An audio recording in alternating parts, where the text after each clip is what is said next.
Good morning বন্ধুরা, tips blog and পুজো চ্যানেলের পক্ষ থেকে আমি শাশ্বতী চৌধুরী আরেকটি নতুন ব্লগ ভিডিও নিয়ে চলে এলাম।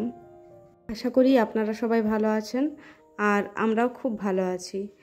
আজ বুধবার আর এখন বাজে সকাল 7টা। আজকের ব্লগটা আমি এখন থেকেই শুরু করছি।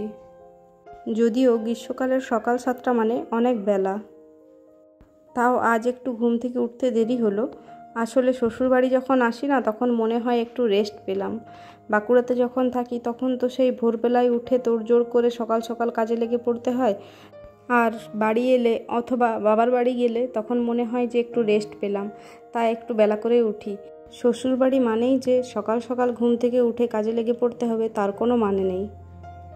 বরঞ্চ আমার তো বাঁকুড়াটা গিয়ে মনে হয় যে আমি শ্বশুর বাড়িতে আছি, আর এখানে থাকলে মনে হয় যে যাকে একটু রেস্ট পেলাম, একটু বেলা করে উঠতে পারবো, একটু ঘুমোতে পারবো।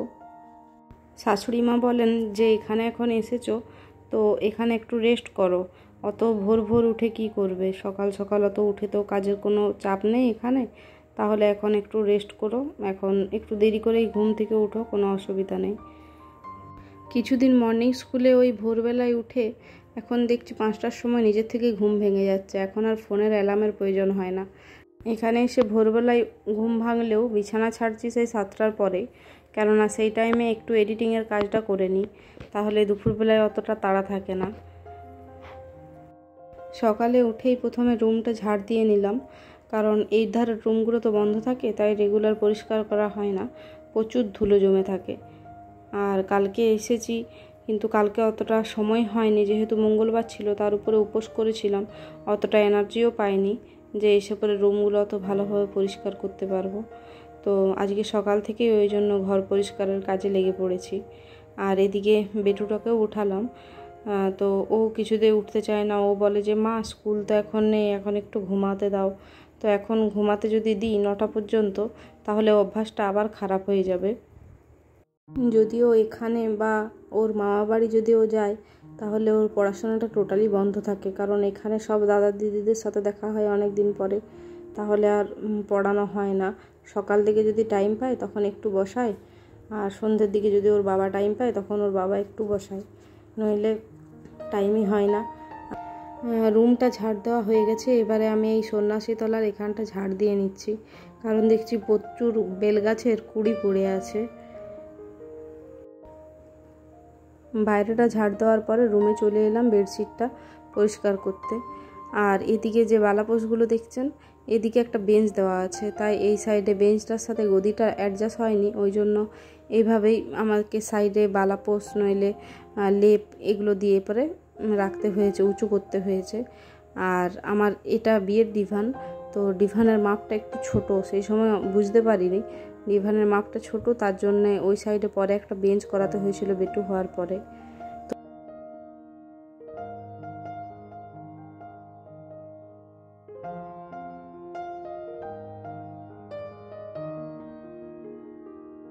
এটা আমার বিয়ের ড্রেসিং টেবিল।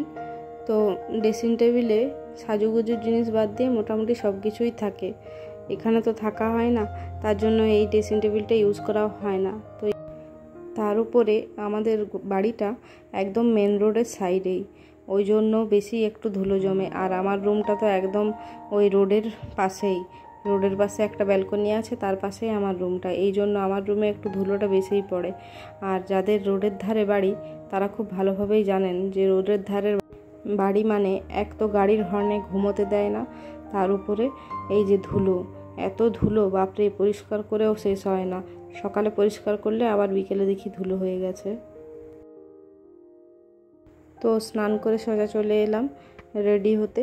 এবারে একটু রেডি হয়ে চুল টুল বেঁধে সোজা চলে যাব রান্নাঘরে, কারণ এখন 10টা বেজে গেছে, এখনও অবধি কোনো কাজই হয়নি।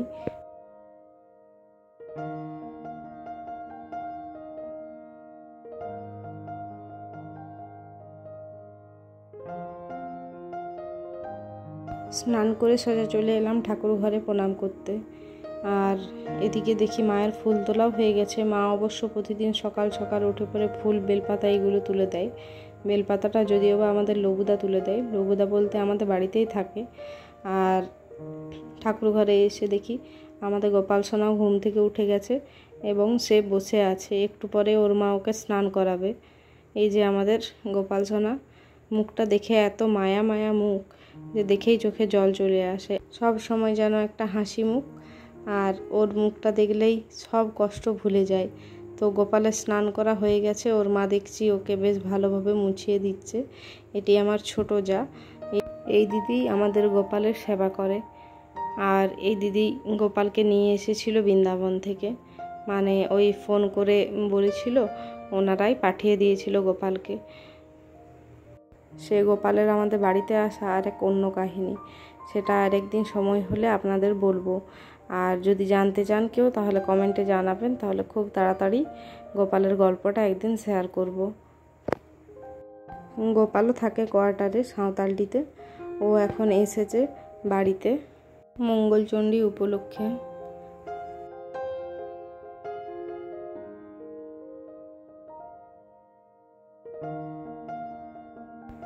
এদিকে দেখুন আমাদের কুলদেবী মা কালী, আর আমাদের আশ্রমও আছে, সেখানেও আরেক মা কালী আছে। সেই মা কালীর আরও একটা বড় গল্প।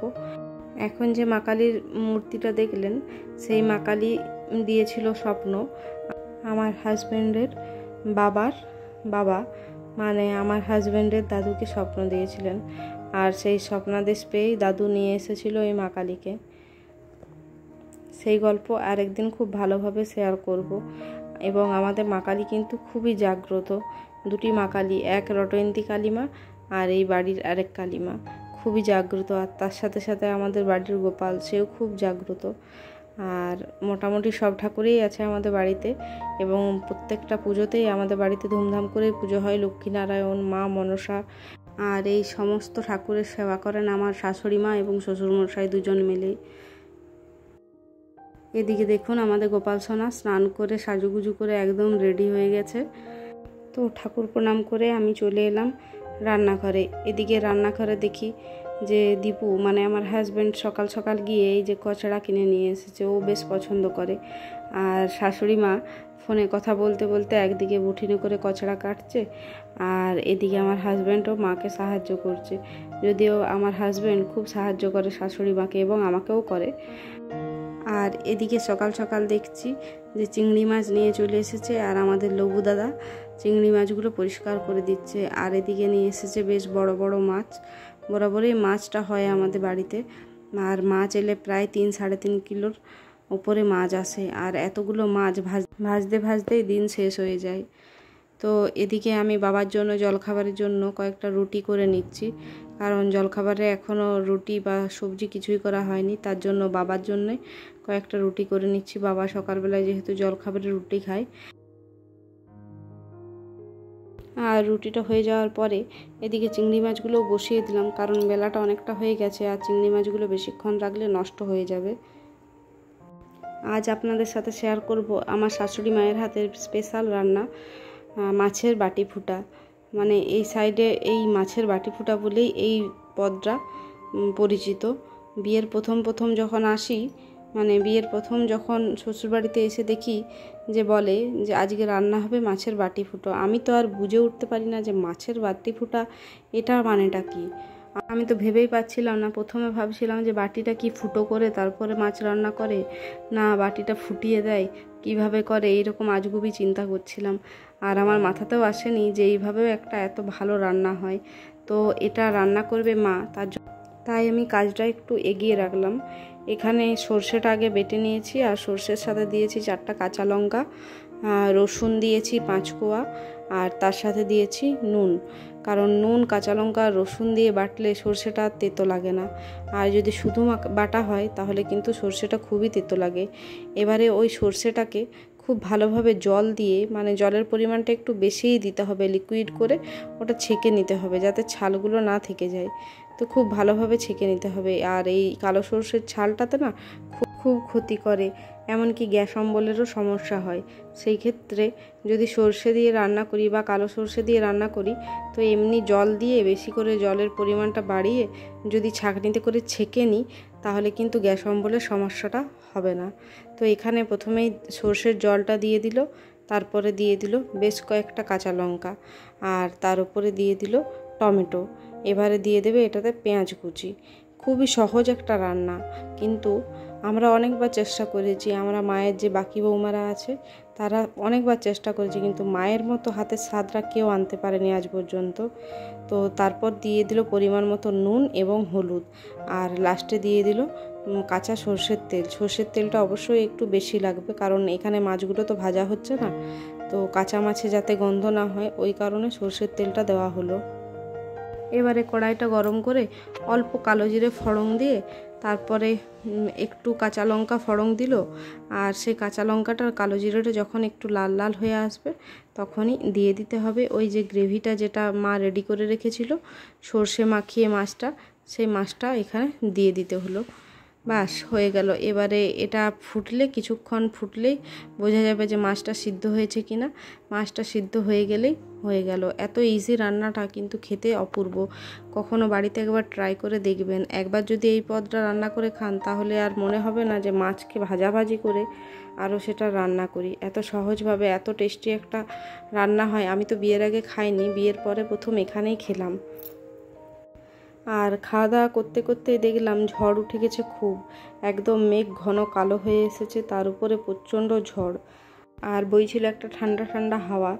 কিন্তু এই যে এত ঝড় দিচ্ছিল যে চারদিকটা অন্ধকার হয়ে গেছে। এখন বাজে ওই 3:30টার মতো, কিন্তু দেখুন বাইরেটা ঠিক দেখে মনে হচ্ছে এখনই সন্ধে হয়ে যাবে। তো আজকের ব্লগটা বন্ধুরা আমি এখানেই শেষ করলাম। আপনারা অবশ্যই কমেন্ট করে জানাবেন যে আমার ব্লগগুলি আপনাদের কেমন লাগে। আপনাদের একটা কমেন্ট, একটা লাইকে আমি ভিডিও বানানোর জন্য আরও উৎসাহ পাবো। তো আজকের ব্লগটা আমি এখানে শেষ করলাম বন্ধুরা। সবাই ভালো থাকবেন, সুস্থ থাকবেন, বাই।